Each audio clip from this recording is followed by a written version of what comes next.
Assalamualaikum warahmatullahi wabarakatuh. Baik, kembali lagi pada malam yang cerah ini. Udah, langsung aja ya. Baik, kembali ke materi. Kali ini kita akan membahas mengenai activity diagram ya.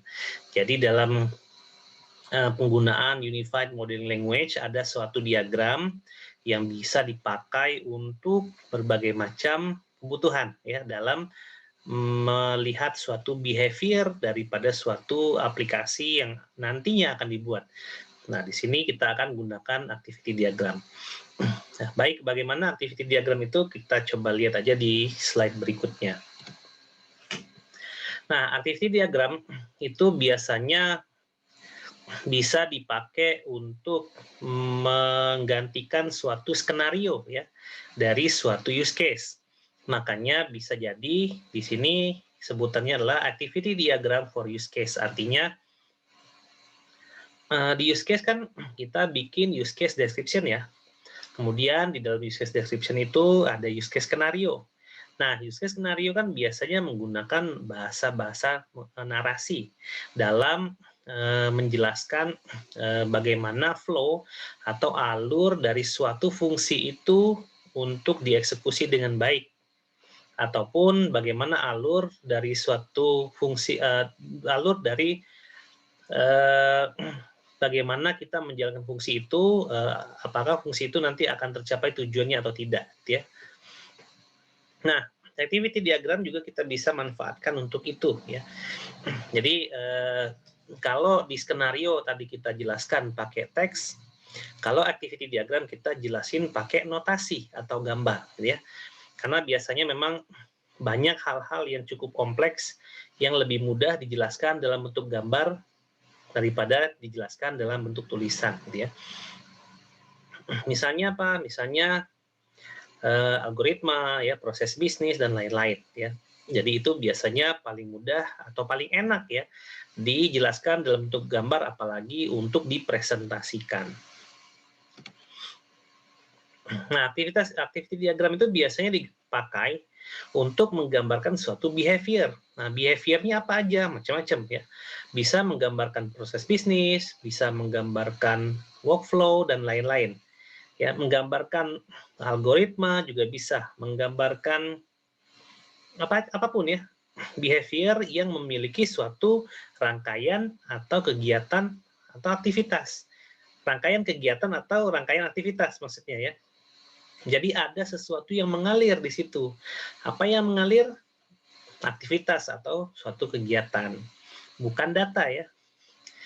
Jadi ini berbeda dengan flowchart atau data flow diagram, walaupun beberapa simbol diantaranya itu menggunakan notasi yang mirip. Namun di sini biasanya lebih dipakai untuk menjelaskan suatu behavior secara visual ya, di mana itu bisa menggambarkan hal-hal yang ada aktivitasnya dan ada serangkaian kegiatan atau serangkaian aktivitas yang terjadi di situ gitu ya. Dan biasanya di situ akan ada awal dari kegiatan atau aktivitas itu dan akan ada akhir dari awal atau kegiatan dari kegiatan atau aktivitas itu. Jadi ada awal dan ada akhirnya, gitu ya. Nah, fokusnya adalah biasanya diagram ini akan terkait dengan suatu aktor atau orang yang nanti akan bertanggung jawab selama proses aktivitas itu. Ya, jadi kalau misalnya aktivitasnya berdasarkan fungsi, maka tadi kita sebut adalah activity diagram for use case ya. Artinya skenarionya kita ganti dengan notasi activity, gitu ya. Nah, activity diagram itu bisa menggambarkan use case. Kalau untuk use case ya, atau dua use case digambarkan menjadi satu aliran kegiatan. Karena kalau kita ngomongin use case, kita kan hanya ngomongin fungsinya apa saja. Tapi kalau kita mau ngomongin fungsi itu, suatu fungsi itu kan ketika akan dieksekusi itu kan memiliki serangkaian aktivitas ya. Pertama ngapain dulu, kedua ngapain, ketiga ngapain, kalau seperti ini maka ini, jika tidak maka itu, dan lain-lain. Nah, misalnya fungsi itu dijalankan sebelum fungsi yang lain misalnya. Maka bisa jadi ada 2 atau 3 use case yang terlibat dalam pembuatan satu activity diagram. Jadi berbeda dengan kemarin kalau kita ngomongin use case ya, di mana satu use case, satu description gitu ya. Jadi di activity diagram itu belum tentu. Bisa jadi beberapa use case itu terlibat dalam suatu serangkaian proses gitu ya. Yang mana yang pertama dieksekusi, yang mana yang kedua, yang mana yang ketiga, apa relasinya dengan yang pertama, itu semua terlihat aktivitasnya gitu ya di dalam activity diagram. Nah, ada beberapa notasi di sini untuk activity diagram. Kita sebutin yang pertama adalah action atau activity node ya namanya. Simbolnya adalah kotak ya. Nah, di beberapa tools yang digunakan ya bisa jadi ada kotak yang memiliki sudut lancip, ada juga kotak yang memiliki sudut tumpul seperti ini gitu ya. Nah, itu akan tergantung dari software yang teman-teman pakai untuk menggambar activity diagram. Nah, ini kan berbeda dengan flowchart ya. Kalau flowchart itu simbol kotak itu adalah suatu proses yang dieksekusi oleh komputer. Kalau activity atau action ya, itu simbolnya kotak ini menjelaskan kegiatan atau aktivitas gitu ya. Nah, bisa jadi aktivitas yang digambarkan ini adalah aktivitas fungsi primitif. Ya, misalnya aritmatika atau aktivitas sistem atau aktivitas bisnis gitu ya. Nah, macam-macam ya gunanya, tapi simbolnya hanya satu, kotak. Intinya dia adalah aktivitas gitu ya, yang dicatat atau yang dituliskan di dalam kotak ini gitu ya. Jadi belum tentu aktivitas yang nanti akan dikotakin ini dieksekusi oleh komputer gitu ya, berbeda dengan flowchart diagram atau data flow diagram. Kotak itu external entity ya, objek ya. Kalau di DFD ya, dia adalah external entity, yaitu pengguna dari sistemnya. Nah, kalau activity bukan ya, dia adalah aktivitas. Kemudian dia juga bisa menggambarkan aktivitas-aktivitas yang lain ya. Jadi di dalam node ya, action node atau activity node ini ada perbedaan antara versi 1, versi 2, dan versi 2.5. Nah, kalau versi 2.5 itu ada pengembangannya, yaitu dalam suatu activity bisa menjelaskan data flow gitu ya. Misalnya dalam kotak itu adalah mencari buku pada katalog. Lalu kita gambarkan flow-nya gitu ya. Mencari buku pada katalog itu bisa menggunakan data apa saja. Misalnya data kode buku, judul, pengarang, dan penerbit. Jadi ada simbol data flow. Nah, sekali lagi simbol yang ini tergantung dari tools yang digunakan gitu ya. Lalu bisa menggambarkan objek flow juga. Jadi kotak itu bisa dipandang sebagai suatu objek. Jadinya mirip seperti data flow diagram ya. Tapi objek yang disebutkan di sini adalah objek yang memang digunakan untuk menjalankan aktivitas itu, gitu ya. Misalnya nih, objek flow di dalam contoh ini adalah melakukan pengecekan identitas calon anggota pustakawan. Ada objek tuh kartu identitas dengan arah panah masuk ke activity itu. Artinya, untuk melakukan pengecekan aktivitas calon anggota pustakawan, perpustakaan, maka diperlukan apa? Kartu identitas. Jadi kartu identitas itu menjadi suatu objek flow ya, objek yang menjadi yang mengikut sertakan dirinya terhadap aktivitas yang ada di situ. Atau activity itu bisa menjelaskan mengenai logic flow ya, yaitu pseudocode seperti yang ada pada gambar di sini. Atau action juga bisa diekspresikan seperti ini gitu ya. Kita bisa memberikan suatu keterangan. Ya. Jadi suatu activity itu ada local precondition dan local postcondition ya, sama seperti skenario yang di atas. Tapi ini hanya dijelaskan untuk aktivitas itu saja. Tidak perlu setiap aktivitas atau serangkaian aktivitas dibikin seperti ini, namun memang aktivitas yang memang dirasa perlu dijelaskan aja boleh. Jadi simbol-simbol ini ya, simbol yang pertama ini, data flow, object flow, logic flow, lalu seperti ini, itu boleh aja digabung menjadi satu serangkaian aktivitas ya. Namun tidak harus terlalu ribet lah, artinya memang dia ditonjolkan dari sisi object flow-nya. Oh, dalam melakukan aktivitas ini saya ingin menonjolkan bahwa butuh kartu identitas, nah, maka saya bikin object flow. Jadi kalau memang ada dirasa tidak perlu ada objek yang ditonjolkan, nggak usah. Begitu pula data flow, logic flow, dan precondition lokal dan postcondition lokal ini, gitu ya. Jadi ini bisa dibuat sesuai kebutuhan. Yang biasanya sering dipakai adalah simbol yang ini, gitu ya, untuk menjelaskan standar action atau standar activity. Nah, kemudian seperti yang saya jelaskan di awal, ya, serangkaian aktivitas itu pasti ada awal dan ada akhir, ya. Ada initial node dan ada final node. Nah, untuk initial node itu simbolnya satu, ya, lingkaran yang dalamnya hitam, itu initial node. Nah, namun final node ada dua, ya. Ada yang lingkaran hitam yang pertama, yang ada circle-nya di atas, gitu ya. Ya, yang seperti ini, atau ada yang bulat lalu ada silang di sini. Bedanya apa? Final node terdiri dari dua. Yang pertama adalah final node activity. Artinya kalau ketemu ini, semua aktivitas harus batal, gitu ya. Maksudnya dia sudah selesai. Jadi serangkaian activity itu dianggap sudah selesai. Ya, tapi kalau ketemu ini hanya aliran itu saja yang dianggap selesai. Apabila dia di sini bercabang lagi, gitu ya, misalnya ada activity 2, activity 3 dan lain-lain, itu tetap akan dilanjutkan aktivitinya. Hanya ini saja yang selesai, ya. Nah, kalau ini beda, gitu ya. Kalau ini ternyata bercabang, ada activity 1B, 1C, 1D, baru mengerjakan 1A, dia stop. Artinya 1A, 1B, 1C, dan 1D itu tidak boleh berjalan lagi, karena dia sudah selesai. Nah, kalau ini beda, ya. Ada activity 1, nanti kalau ini bercabang, ada activity 2, 3, 4, dan seterusnya. Kalau ketemu simbol ini, artinya activity 1 yang selesai duluan. Activity 2, 3, 4, 5, dan selanjutnya itu masih boleh berjalan sesuai dengan flow-nya masing-masing, gitu ya. Nah, itu bedanya ada final node activity sama final node flow. Dari sininya aja udah beda, ya. Final node activity artinya serangkaian aktivitas harus selesai semua apabila udah mencapai ini. Kalau final node mode itu hanya final node flow itu hanya flow-nya saja yang berhenti, tapi serangkaian aktiviti lain yang masih berjalan dalam percabangan atau dalam gabungan daripada aktivitas ini masih boleh berjalan dengan sesuai dengan flow-nya, gitu ya. Kemudian ada simbol atau notasi yang lain, yaitu decision dan merge. Decision ini mirip dengan flowchart, ya. Kalau ketemu simbol seperti ini, artinya itu adalah if, ya. If else. Decision itu tidak harus if else, tapi bisa banyak, ya. If A, if B, if C, if D, if E, dan seterusnya. Tidak harus if else, ya.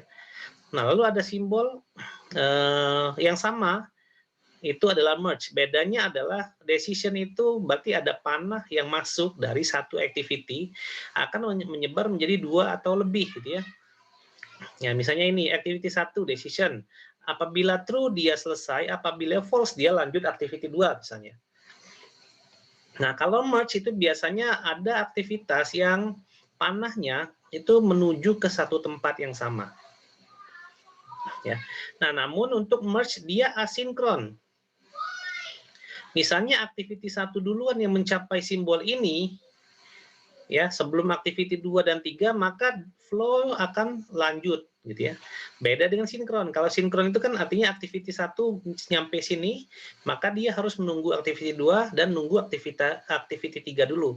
Ketika ketiganya udah ada di sini, baru dia lanjut flow-nya, gitu ya. Itu kalau sinkronus. Kalau asinkronus enggak, ya. Siapapun yang mencapai ini duluan itu harus melanjutkan flow-nya. Ya. Bagaimana dengan yang belakangan? Yang belakangan dianggap sudah selesai, gitu ya. Nah, itu adalah merge, gitu ya. Nah, kemudian ada simbol notasi lain, yaitu partition atau swim lanes, ya. Nah, ini untuk membagi kepada aktor atau siapa yang bertanggung jawab terhadap serangkaian aktivitas apa, gitu ya. Misalnya di sini ada anggota, startnya di sini, ya, artinya mulainya di anggota. Anggota mencari buku di perpustakaan. Nah, ini ada simbol nih. Ini adalah simbol paralel. Nanti ada fork dan join. Jadi kalau ada decision dan merge, nanti ada fork dan join. Seperti apa fork dan join nanti akan saya jelaskan di slide sudah ini, ya. Nah, jadi di sini artinya ada serangkaian aktivitas yang dilakukan oleh anggota. Kemudian aktivitas akan mengalir, ya. Setelah anggota akan ada aktivitas yang dilakukan oleh pustakawan. Artinya kalau kita melihat ya dari serangkaian aktivitas ini, anggota melakukan beberapa aktivitas, setelah itu baru karyawan melakukan aktivitas dan selesainya ada di anggota, gitu ya. Nah, ini tadi fork dan join ya. Nah, apabila ketemu simbol seperti ini, itu artinya adalah fork atau garpu. Artinya aktivitas yang ketemu simbol aliran yang ketemu simbol ini akan dipecah menjadi 2 atau lebih aliran dan dilakukan secara paralel. Beda dengan decision. Decision itu kalau ketemu simbol diamond decision itu harus milih salah satu alirannya ya, if atau else. Kalau ini enggak, ini adalah paralel. Artinya kalau ketemu simbol ini ya setelah activity 1, maka activity 2 dan 3 ini dikerjakan secara bersamaan. Nah, gitu ya, secara paralel. Nah, ada fork, ada join. Nah, apabila ketemu ini, maka sifatnya sinkronus, berbeda dengan merge tadi yang asinkronus. Join sifatnya asinkronus, sifatnya sinkronus. Artinya, misalnya activity 1 itu 1 detik. Ya, masing-masing activity katakanlah 1 detik ya, waktu eksekusinya. Nah, activity 2 1 detik, activity 3 1 detik. Ya, activity 2 selesai, dia akan masuk ke aliran ini, tapi dia tidak boleh selesai duluan, tidak boleh melanjutkan flow-nya. Dia harus menunggu activity 3 selesai, aktivitas 4 selesai. Ya, berarti di sini 2 detik, di sini 1 detik. Artinya total tunggunya adalah 2 detik ya, karena di sini adalah aktivitas yang paling panjang ya. Nah, di sini dia idle. Jadi setelah ini selesai, dia idle.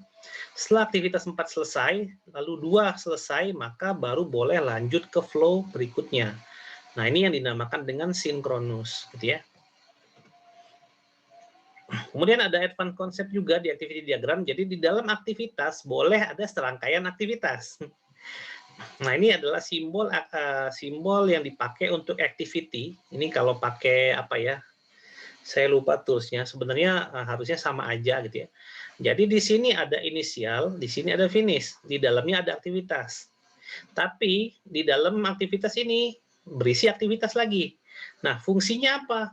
Fungsinya ini adalah menjelaskan lebih detail daripada aktivitas yang ada di depan sini.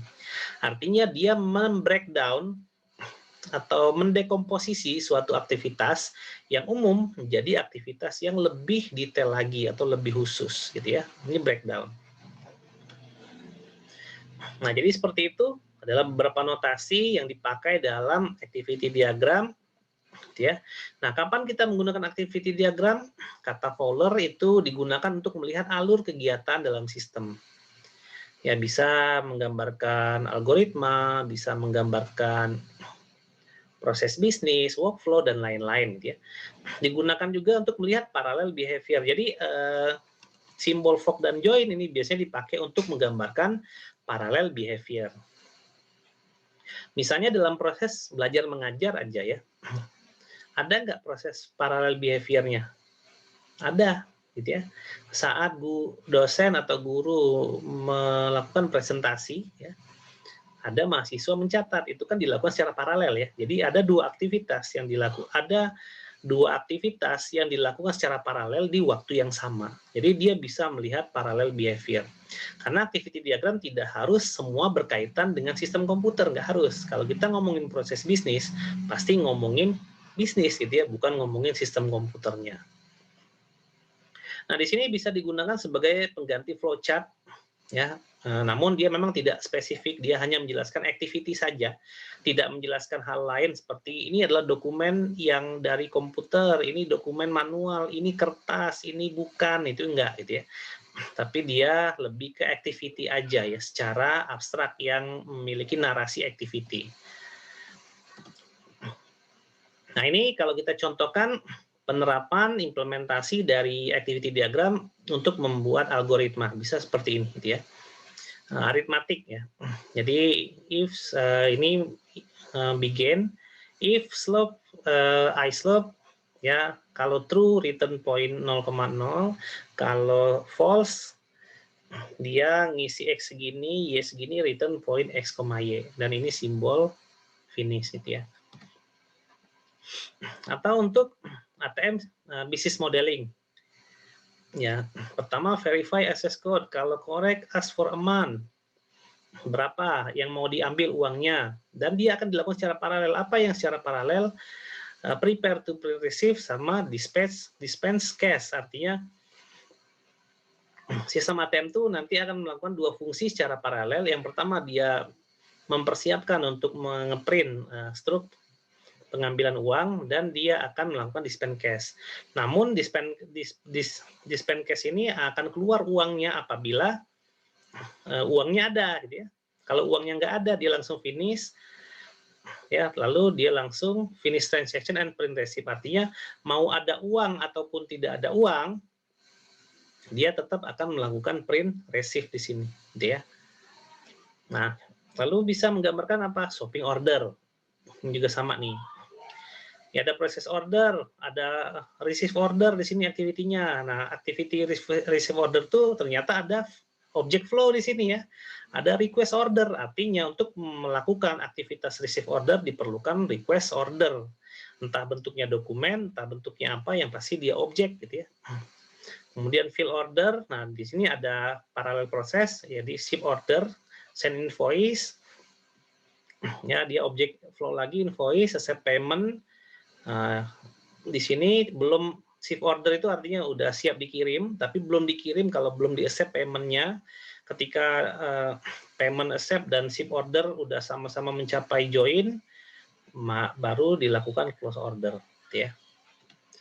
Nah, bisa juga untuk menggambarkan hal yang lebih kompleks ya.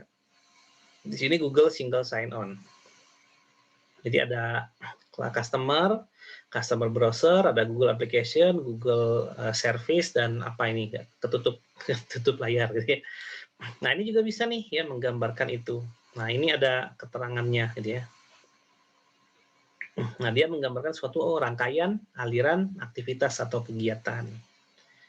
Nah, jadi seperti itu ya, simbolnya hanya activity, ya ada decision sama merge, ada fork sama join, lalu ada kotak ini ya, swipe lines atau partition. Ya, cuman itu saja simbol-simbolnya, dan ini digunakan untuk menggambarkan behavior yang memiliki serangkaian aktivitas atau proses di dalamnya. Baik, ya itu saja mungkin penjelasan mengenai activity diagram ya, semoga bisa dimengerti. Baik, sampai di sini saja video kali ini. Terima kasih sudah menyaksikan. Saya pamit. Wassalamualaikum warahmatullahi wabarakatuh.